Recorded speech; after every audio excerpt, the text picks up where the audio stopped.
Ready to go? Okay, good afternoon, everybody. Thanks so much for coming out. I'm so happy to see new faces here. And, it's been our hope that by doing what we do and continuing to do what we do, that more and more people would gather around these truths that we know, right? Because what we're fighting for, we know that almost everybody believes what we believe. What we're fighting for is just basic common decency. Nothing special, no special request, just real basic common sense. And it's just because our society and our government is so out of whack that we have to actually fight for this. So we're confident that if we keep doing what we do, then more and more people are going to listen to what we're saying and coalesce around what we're saying. So first point I want to make is this. All of us here support diversity. Okay? All of us here support diversity. Living in California, it's hard to find anyone who doesn't support diversity. The question is not, do we support diversity? The question is, how do we get to diversity? How do we achieve diversity? Now, there are some people who believe that the way you achieve diversity is by shoving someone off the edge of a ravine, right? Like you find the people you don't want and you shove them off the edge of a cliff. Some people actually think that the way you achieve diversity is through violence, is through hate. But we know better than that. We know that diversity is all about love, right? It's about being open-hearted. It's about opening doors for everybody, even if they don't look like you, even if you don't understand them. You believe in everybody. You want to give everybody a chance.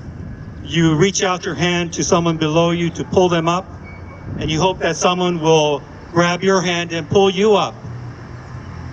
Diversity is about caring for other people.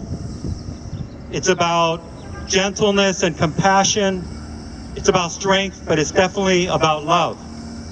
And I know that the vast majority of us know and believe that diversity is about love, and we believe in love. What we're fighting against are people who, under the name of diversity, are actually engaged in hatred, in violence, in shoving, in this case, white guys like Dane off of a cliff. That's what we're fighting, and that's what we're saying no to. And this kind of diversity is a fraud. It's not the real thing. You don't get to diversity through hate. And in fact, there's a famous line from George Orwell's, I believe it's Animal Farm. Is it Animal Farm? Yeah, Animal Farm. And the line is this: all animals are equal, but some animals are more equal than others. That is the diversity that Metropolitan Water District has been pushing. If you're truly about diversity, you cannot push white men off of their jobs.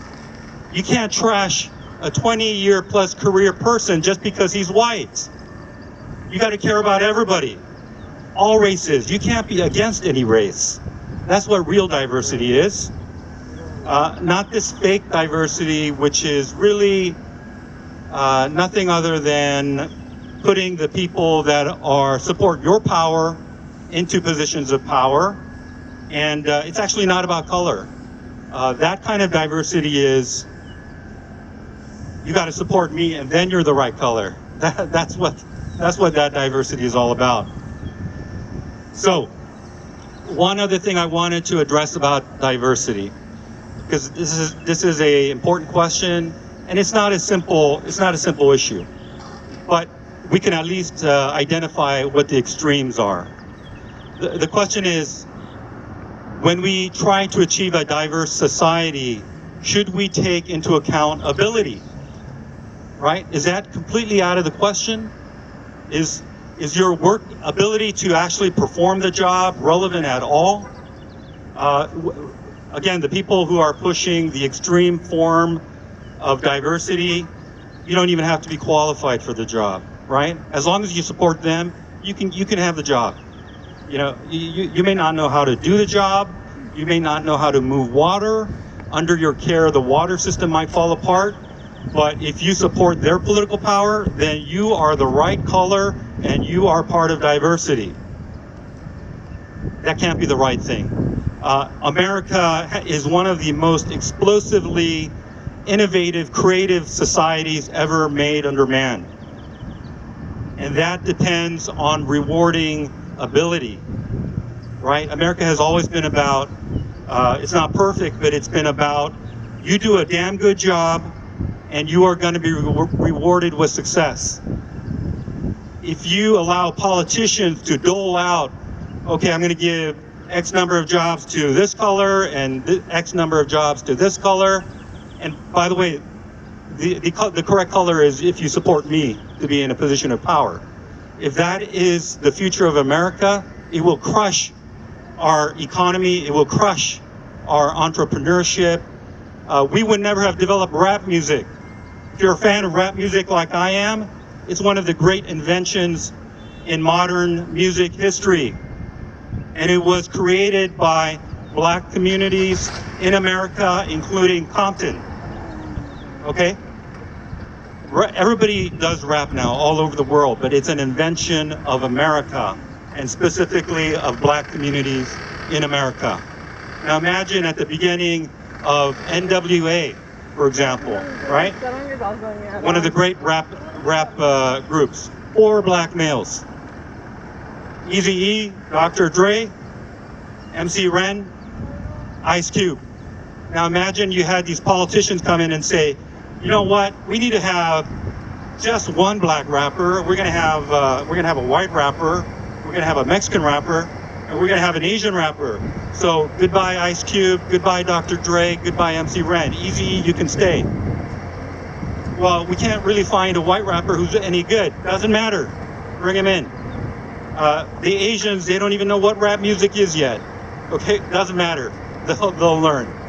Okay. Oh, and by the way, we can't keep Eazy-E because he wants to rap about F the police. We can't have that. So he's the wrong color now.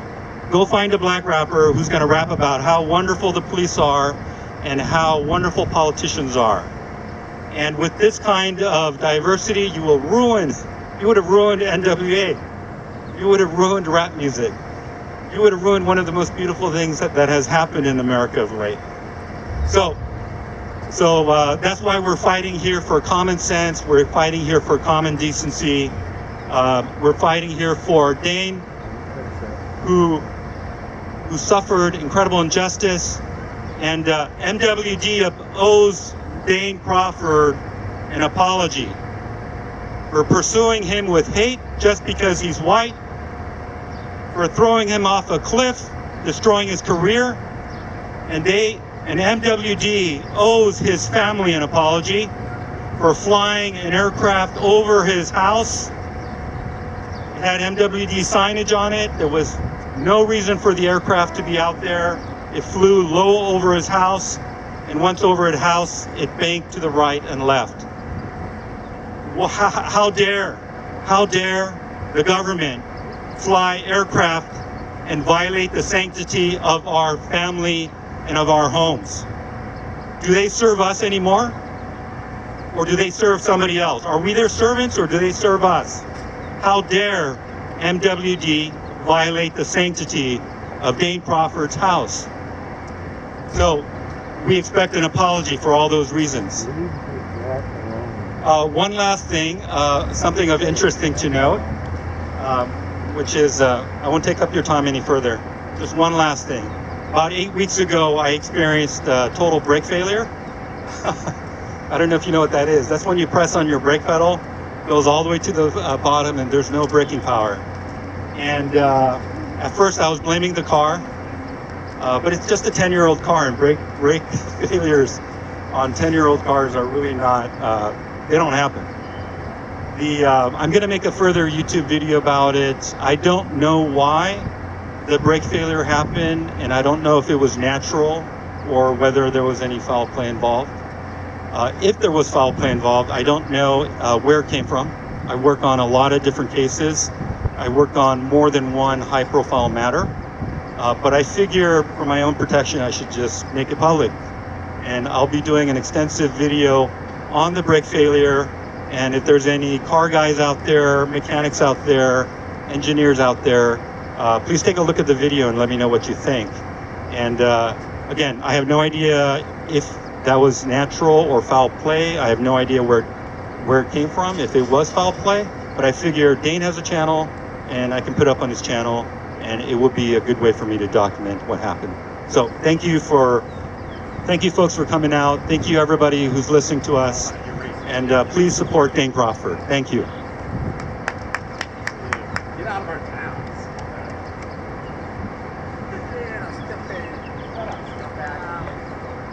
Have a good day. Have a good day. Have a good day.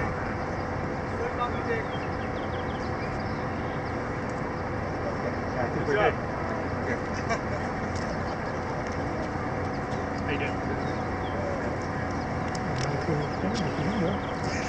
Out of our time. It's your time. Yeah, exactly. Makes you good. Exactly. That's the lesson.